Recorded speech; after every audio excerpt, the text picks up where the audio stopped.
everyone, welcome back to my channel. I am very excited to hang out with you today. In today's video we're going to be chatting about all 25 books that I read this year. I have never read this many books in such a short amount of time. Like, I don't think I've ever read this many books ever, and just looking back at them now, like having them all placed here, I'm like, this was amazing. I love reading, and what I love to do also is talk about the books that I read. I have all 25 books here in front of me, and each book that I look at, it takes me right back to where I was in my life when I was reading them. Some of them makes me a bit emotional because it reminds me of where I was in that period of my life, but overall it's just so achieving and like fun to look back at all of these books I looked at, and I'm just so excited to talk about all of them. So that I don't bore you also, I'm not gonna go in too depth of each book because then we'd be here forever. So I'm just gonna be talking about the rating, maybe just like a little bit of like a summary, but just overall how I felt about the book. Also, before I start the video, I want you guys to know, don't be so hard on yourself if you didn't end up reading as much as you wanted. I know when the end of the year was coming up and people were like, I read 150 books. I definitely was like, wow, I did not read a lot. I should have read more, like this was not enough. But no, reading is just a hobby. Reading is just for fun. So however many you did, if you read 1 to 5 to 100, you did amazing. At the end of the day, it's just a hobby. It's just for funsies. I fell in love with Goodreads this year. I have my account if you want to go follow me in the description. Please do, because I love stalking people's profiles and seeing what they're currently reading, what they've read, what they want to read, because it gives me recommendations. So feel free to go follow me. My account is linked in the description. But I love Goodreads. You can put every single book that you have ever read in here and it tracks it for you.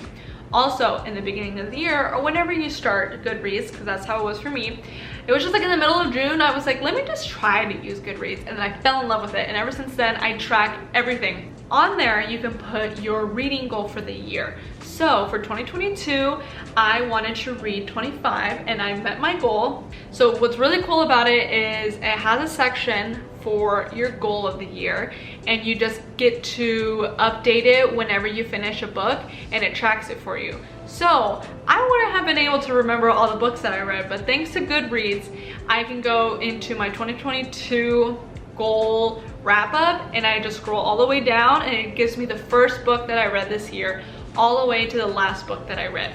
So I do not have that good memory. So if you're wondering why I'm able to tell you exactly my rating, how I felt about the book, and like in order of all of them, it's because of Goodreads. Okay, also before we get started, I want you guys to keep in mind that like the first couple books that I read was a year ago me. So I don't know if I would still rate them the same rating that I had them as, but I'm just gonna tell you what I rated them then. The first book that I read in 2022 was Punk 57 by Penelope Douglas. And I rated this a 3-star. I enjoyed this book. I liked it. It was spicy. It was easy to read. Would I recommend it? If you like smut, then yeah.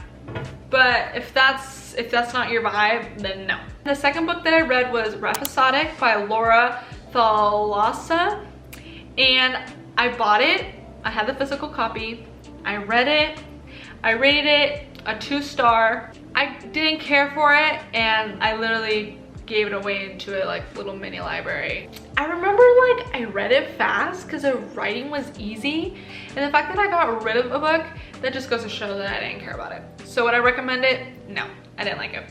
Then I read Into the Wild by John Crocker. If you don't know anything about Into the Wild, they actually started it off as a book, and now they have a movie about it, and I watched the movie, loved it. It was so impactful, and when I found out that the book was actually the one that came out first, I knew that I wanted to buy it, especially since I was getting into reading. So A good way to show you what this book is about is just from like the little synopsis that it says on the front. In 1992, a young man from a well-to-do family hitchhiked to Alaska and walked alone into the wilderness. His name was Christopher Johnson McCandles. He had given $25,000 in savings to charity, abandoned his car and most of his possessions, burned all his cash in his wallet, and invented a new life for himself. 4 months later, his decomposed body was found by a moose hunter. I devoured the story. I was just so moved by the story and the way that the author wrote it. It was actually like a news reporter. The way that he wrote it was just so good. And it impacted me so much. I knew that when I watched the movie, I loved it so much, so I knew that the book would make me feel the same, if not more. I just think this book is so beautiful. I rated it a 5 stars. I think about it to this day. I'm so grateful for the author, the newspaper writer, to publish this into a book and to share it with the world. And if you are into nonfiction and if the little synopsis there like intrigues you to learn about his story, then I definitely would recommend this book. A very weird switcheroo we did here. I read Ugly Love by Colleen Hoover, and I rated this book, I think I rated it like a 5. Did I really? I rated it a 5. Homegirl, you gotta come back. I'll rate it a 4. I personally liked it. Now, if I were to reread it, I don't know if I would like it as much. But what I remember is I devoured it. It was really easy to read. It's super fast paced. It grabbed my attention the entire time and it made me emotional and I liked it. Then I read Digging Up Mother, a love story by Doug Stanhope. And I rated this book a solid 5 out of 5 stars. I devoured that book. It was so good.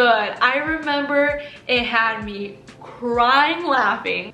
I remember Jaden was sleeping right next to me and I was dying laughing and I ended up waking him up and I felt so bad, and I remember I was trying to keep myself so quiet because I didn't want to wake him up, but it was just so funny. It made me feel like all the emotions. It made me feel uncomfortable, it made me laugh, it made me cry, it made me feel overall good. It just gave me all these emotions just in one book and I loved it. I'm sad that I only have one more book to read from the author because he wrote the book just so well and I think about it to this day. Then we switched it up a bit. I read The Spanish Love Deception by Elena Armas. I rated this a 3 star. I remember being annoyed in the beginning because she kept talking about his blue eyes and I was like, okay, we get the point. But then I remember like halfway after, I really loved it. And when I think of The Spanish Love Deception, I think of like an overall good experience. This book is one of those books where it's like, I enjoyed it when I was reading it. I wasn't like crazy over it. Like I wouldn't rave about the book, but it was like, it was enjoyable. Then I read Verity by Colleen Hoover and I actually rated this a 5 star. I remember this book being twisted and weird and it left my mind being like I remember my brain felt like that. I just was just like, what the hell is going on? And I actually made a reading vlog about this book if you're interested in watching my reactions for this book. I enjoyed it, I liked it, it was entertaining. Then I read People We Meet on Vacation by Emily Henry and I rated this book a 4 stars and my rating was, this is why I love reading. It was so cute and well written. And that's exactly how I feel about Emily Henry in general. Like her books just make me feel so good. It gives me like a happy feeling vibe. I read 2 of her books, which I'll talk about the other one later on. But both of her books just make me feel good and happy and like light and just like feel good book. It was one of those books where I would just be trying to read as much as I can before I had to go to work because I just loved it so much and I just wanted to finish it. And I love Emily Henry and I'm really excited to read her other books. Like she's one of my favorite authors. I love Goodreads because it tracks also all the books that I read on my Kindle. So after I read People We Meet on Vacation, I actually bought my Kindle, and I was able to track all the books that I read on the Kindle on here, which I really like. I read Things We Never Got Over by Lucy Score, and I rated this a 4-star. And this is actually the first book from the Knock 'Em Out like series. She just released that she's going to come out with another book this year from like the same series, and I'm really excited to read that second one because I loved this book. It was small romance, it was grumpy sunshine, it was found family. I remember there being a dog in the book and I loved it. There was kids in it. It was really, really good. I would definitely recommend Things We Never Got Over. Then I read 1,000 Boy Kisses by Tilly Cole, and I rated this book a 5-star. I remember my mom was visiting, she was in town, and I was reading this book in my bed and I was sobbing. I was uncontrollably just bawling my eyes out, and I remember my mom, I could hear her going, "Are you crying?" And I was like, "Yes, this book is so sad." And she was just like, "Oh my god, you stop." But it was so good. I want to find another book that will tear up my heart, will chew on it and spit it out and stomp on it and kick it, just like this book, because I loved it. I enjoyed the pain that this book gave me. I loved it so much. Definitely would recommend that book too. If you just want to cry and just be sad, but also just feel good, definitely recommend. Then I read Reminders of Him by Colleen Hoover, and I gave this book a 2-star. I was very disappointed with this book. I did not like it. I could honestly care less about the main person in the book. I don't want to say any spoilers because if you haven't read it, I was just angry. I didn't like it. I didn't agree with it, and that's not on that, and that's fine. I read Eclipse, and this is a chunker of a book. This book took me forever to finish, but I rated this a 3-star. I am a Twilight stan. I love Twilight. This is the 3rd book in the Twilight Saga series, and I'm honestly really excited to finish the series and read Breaking Dawn. I love the movies, but Stephanie Meyer, the author, she kind of just like drags it in the book, and that's why I rated it a 3. I love the world that it puts you in. I love the story. I love the characters and the whole fantasy world about it, but I feel like she kind of just drags it in some spots, but it's really easy to read. Then I read The Deal by Elle Kennedy, and this is the first book in the Off-Campus series. I rated this a 4-star, and I loved this book, and I am really excited to go back into this world and read the rest of the series. I have the 2nd and the 3rd, and I really want to make it a goal to finish maybe the 2 other books I have, or maybe even the series, because I really enjoyed the writing. This was spicy, it was romance. I really liked it. Yeah, I had a really fun time reading this book. Some books I have a hard time just making myself sit and read, and I didn't have that problem with this book. I remember just the hours passing by. And then I read Love in Other Words by Christina Lauren. I could care less. I know I said I could care less about Reminders of Him.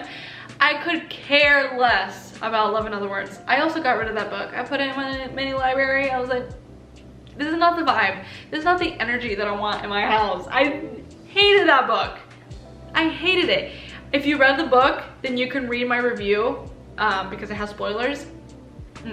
I hated it. I rated it a 1-star. Then I read Better Than the Movies by Lynn Painter, and I rated this book a 3-star. I enjoyed the book. Haley Pham raves about this book, and so that's actually why I started to read it. And I was a little disappointed in the book.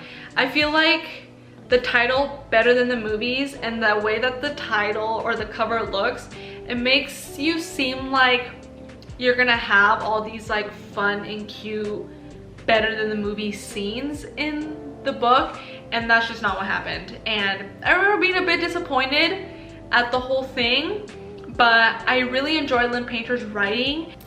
Then I read Beach Read by Emily Henry, and I rated this book a 4-star.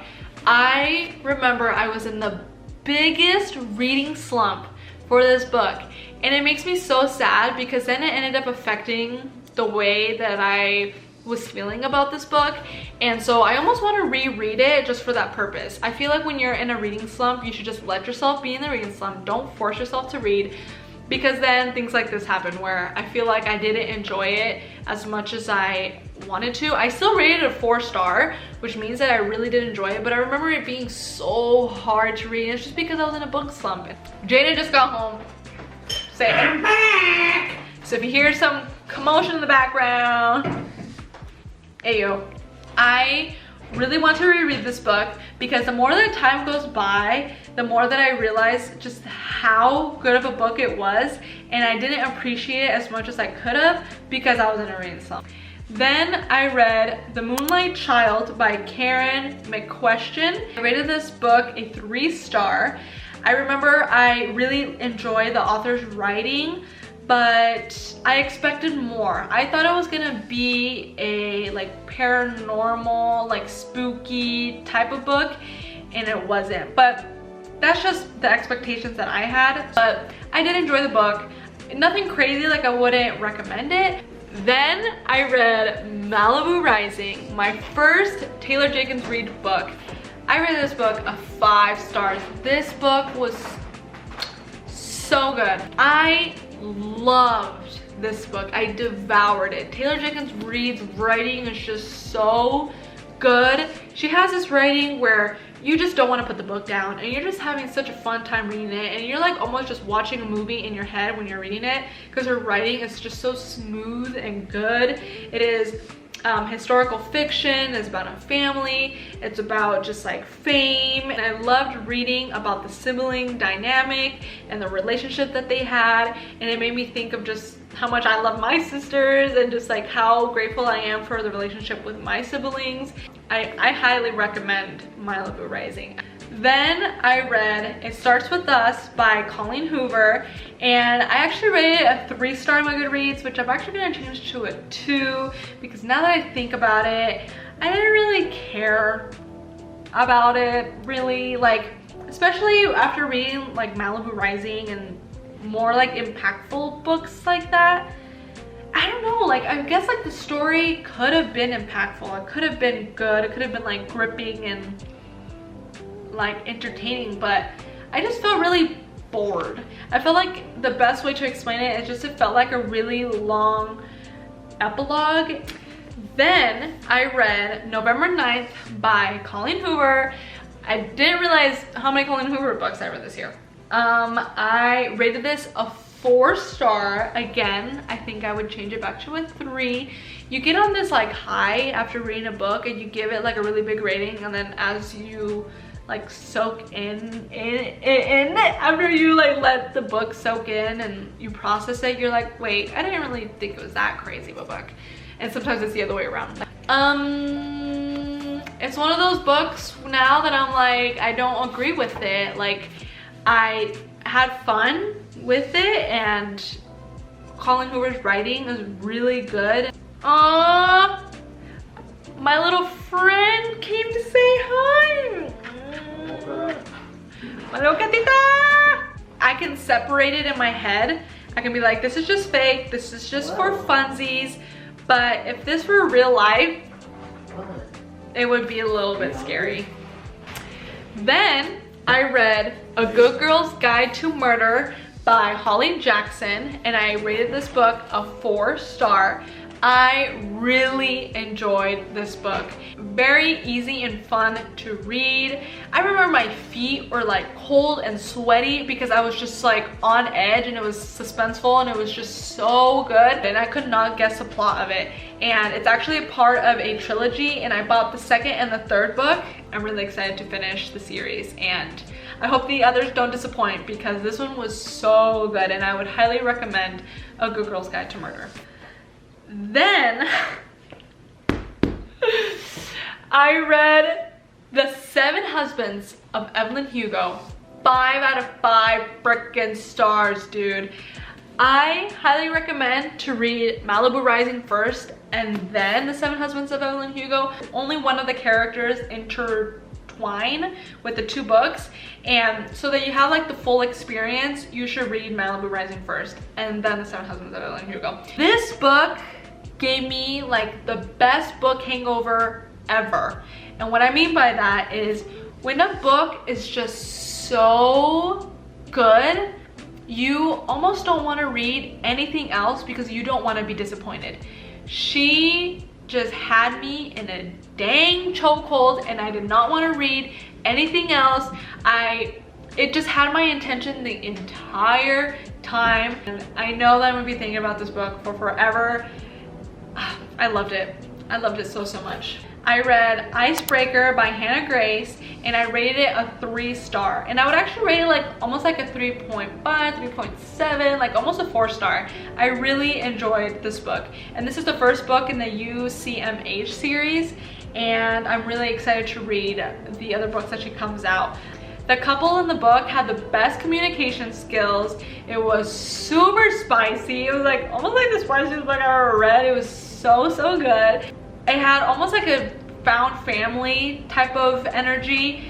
The girl is an ice skater and the guy is actually a hockey player, and so you get to read about all the other characters in the team of the hockey team, and I really enjoyed it. I had a really fun time reading it. And then I read All I Want for Christmas by Maggie Knox, and I actually rated this a 2-star.